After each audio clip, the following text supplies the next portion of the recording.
கார்த்திக் தீபா சீரியலில் April 13க்கான promo தாங்க பார்க்க போகிறோம். அதுக்கு முன்னாடி வீடியோ ஸ்கிப் பண்ணாமல் கேளுங்க. வீடியோ பிடிச்சிருந்தா லைக் பண்ணுங்கள், ரொம்ப பிடிச்சிருந்தா ஃபாலோ பண்ணுங்கள். வாங்க ஃப்ரெண்ட்ஸ், வீடியோவில் என்ன நடந்துச்சுன்னு பார்க்கலாம். நம்ம மீனாட்சி பார்த்தீங்கன்னா அபிராமிக்காக வேண்டிக்கிட்டு கோயிலுக்கு போயிருப்பாங்க. கோயிலுக்கு போய்ட்டு எல்லாத்தையுமே நிறைவேற்றிட்டு வீட்டுக்கு திரும்பி வருவாங்க.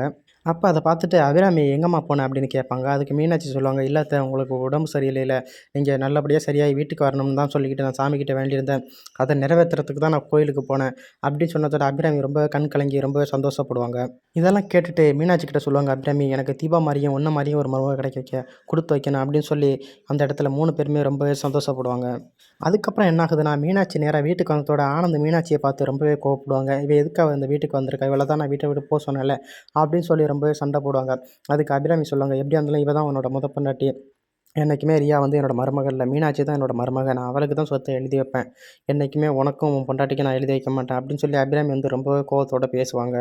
அதுக்கப்புறம் பார்த்தீங்கன்னா, அபிராமி வந்து வக்கீல கூப்பிட்டு எல்லா சொத்தையுமே தீபா பேர்லயும், கார்த்தி பேர்லயும் எழுதி வச்சுருவாங்க பார்த்தீங்கன்னா.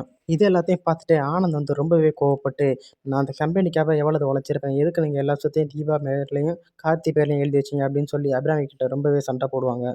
அப்போ ஐஸ்வர்யாவும் ராஜேஸ்வரியும் இன்னொரு பக்கம் பேசிக்கிட்டு இருப்பாங்க. தீபாவும் மீனாட்சியும் இருக்கிற வரைக்கும் என்றைக்குமே நம்ம நினைக்கிற காரியம் நடக்காது.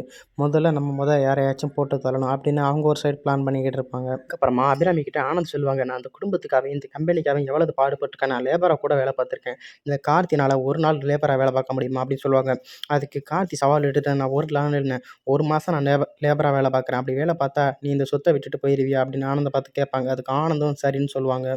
ஆனந்த் சரின்னு சொன்னதோட ரியா வந்து ரொம்பவே கடுப்பாகி, நீங்கள் எதுக்குங்க தேவையில்லாமல் வாயை விடுறீங்க அப்படின்னு ஆனந்தை வந்து திட்டுவாங்க. விடு ரியா, அவனாலையெல்லாம் அப்படி இருக்க முடியாது, கண்டிப்பாக முடியாது, அவன் தோற்று போயிடுவான், இந்த சொத்து நமக்கு தான் கிடைக்கும் அப்படின்னு ஆனந்த் வந்து ரியா கிட்ட சொல்லிக்கிட்டு இருப்பாங்க.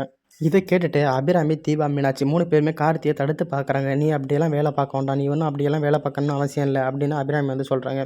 இது எல்லாத்தையுமே கேட்காம மறுநாள் காலையில் எழுந்திரிச்சு கார்த்தி வந்து நேராக அவங்க கம்பெனிக்கு போகிறாங்க லேபர் ட்ரெஸ்ஸை போட்டுக்கிட்டு.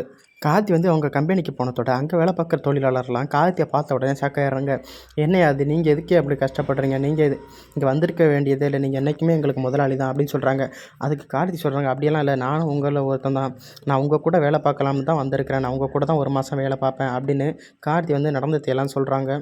நீங்கள் படுற கஷ்டம் எனக்கும் என்னென்னு புரியணும், அதனால தான் நான் வந்திருக்கிறேன், நானும் உங்களை மாதிரி ஒரு தொழிலாளி தான் அப்படின்னு சொல்கிறாங்க. ஆனால் கார்த்தி சொல்கிறத யாருமே அங்கே இருக்கிற தொழிலாளி கேட்க மாட்டேங்கிறாங்க. ஐயா, நீங்கள் ஒன்றும் கஷ்டப்பட வேண்டாம் ஐயா, நீங்கள் என்றைக்குமே எங்கள் முதலாளி தான், உங்களுக்கு பதிலாக தான் நாங்கள் இருக்கோம்ல, எதாக இருந்தாலும் நாங்கள் பார்த்துக்கிறேன் அப்படின்னு சொல்கிறாங்க. அதெல்லாம் வேண்டாம், நானும் உங்கள் கூட கஷ்டப்படணும், அப்போ தான் உங்களோட நிலைமை என்னென்னு எனக்கு புரியும் அப்படின்னு சொல்லிட்டு கார்த்தி வந்து வேலை பார்க்க ஆரம்பிக்கிறாங்க. ஒரு பக்கம் பார்த்தீங்கன்னா நம்ம தீபா காட்டுறாங்க. தீபா வந்து ரொம்ப கவலையோடு இருக்காங்க. கார்த்திக் சார் கம்பெனிக்கு போனாங்களே, நேரம் எப்படியெல்லாம் கஷ்டப்பட்டுக்கிட்டு இருக்காங்களோ, என்ன பண்ணிக்கிட்டு இருக்காங்கன்னு தெரியலையே அப்படின்னு அபிராமி, தீபா, மீனாட்சி 3 பேருமே ரொம்ப சோகமாக இருக்காங்க. அதுக்கப்புறமா ஆனந்த காமிக்கிறாங்க. ஆனந்த்கிட்ட ரியா சொல்கிறாங்க, நீங்கள் வாங்க, நம்ம அந்த கம்பெனிக்கு போகலாம், கார்த்திக் பற்றி எப்படி வேலை பார்க்குறான்னு பார்க்கலாம் அப்படின்னு சொல்லிட்டு அவங்க கிளம்புறாங்க நேராக கம்பெனிக்கு. காரில் வந்து ரியா வந்து ஆனந்த் கூட ஃபேக்ட்ரிக்கு போகும்போது ரியா சொல்கிறாங்க ஆனந்த்கிட்ட, நீங்கள் வந்து இந்த கம்பெனிக்கு முதலாளியாக போகணும், உங்களை பார்த்து அந்த கார்த்தி வந்து உங்கள் முன்னாடி கை கட்டி நிற்கணும், அதை பார்த்து நான் சந்தோஷப்படணும் அப்படின்னு ரியா சொல்கிறாங்க. அதுக்கப்புறம் பார்த்தீங்கன்னா, ரியாவும் ஆனந்த் நேரா ஃபேக்ட்ரிக்கு போயிடுறாங்க. அங்கே போய் கார்த்தியை பார்க்குறாங்க. கார்த்தி பார்த்தீங்கன்னா, ரொம்பவே கஷ்டப்பட்டு வேலை பார்த்துக்கிட்டு இருக்காங்க. அவங்க கையெல்லாம் ரொம்பவே காய்ச்சி போயிடுது. கார்த்தி வந்து ஒரு பக்கம் கஷ்டப்பட்டு வேலை பார்த்துக்கிட்டு இருக்கும்போது, ரியா வந்து ஆனந்த்கிட்ட ஏற்றி விட்டுக்கிட்டு இருக்காங்க.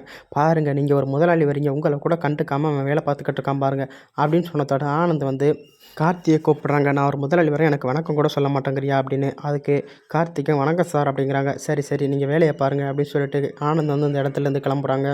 அதுக்கப்புறமா மதிய டைம் ஆயிடுது. கார்த்தியும் தொழிலாளர் கூட வரிசையில் நின்று சாப்பிட போகிறாங்க.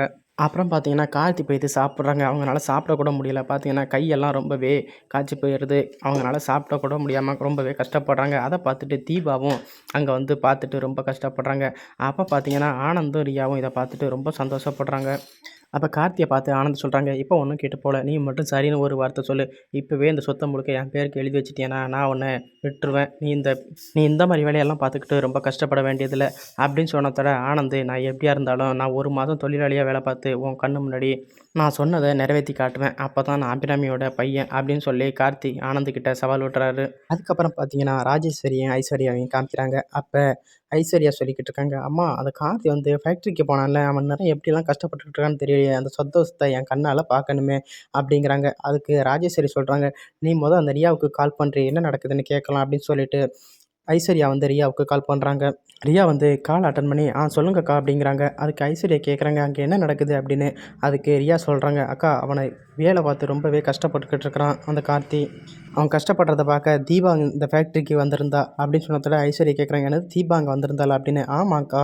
அப்போ ஐஸ்வர்யா சொல்கிறாங்க ரியா கிட்ட, அந்த தீபா வரும்போது அங்கே என்னென்னலாம் கஷ்டமான வேலை இருக்குதோ அதை எல்லாத்துக்கிட்டையுமே கார்த்திகிட்ட கொடுங்க. அந்த கார்த்தி எல்லா வேலையுமே பார்த்து துடிக்கணும். அதை தீபா வந்து பார்த்து நொந்து நொந்து சாகணும் அப்படின்னு ஐஸ்வர்யா சொல்கிறாங்க. அதை கேட்டுட்டு நம்ம ரியா சொல்கிறாங்க, அக்கா அதை எல்லாத்தையுமே விடுங்கக்கா, எல்லாத்தையுமே நான் பார்த்துக்கிறேன்க்கா.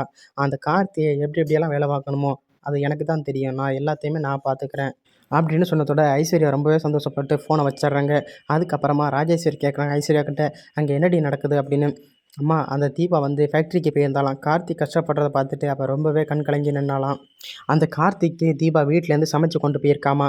ஆனால் அதை எதையுமே ரியா வந்து சாப்பிட விடலை. அந்த ஃபேக்ட்ரியில் எல்லாருமே சாப்பிட்றாங்களே அந்த சாப்பாடை தான் சாப்பிட கொடுத்துருக்குறாங்க. ஆனால் கார்த்தி வந்து சாப்பிட முடியாமல் வலியால் துடிக்கிறாமா அப்படின்னு சொன்னதோட ராஜேஸ்வரி ரொம்பவே சந்தோஷப்படுறாங்க. இன்னொரு பக்கம் பார்த்தீங்கன்னா, அபிராமியும் மீனாட்சியும் ரொம்பவே கஷ்டப்பட்டுக்கிட்டு உட்காந்துருக்குறாங்க.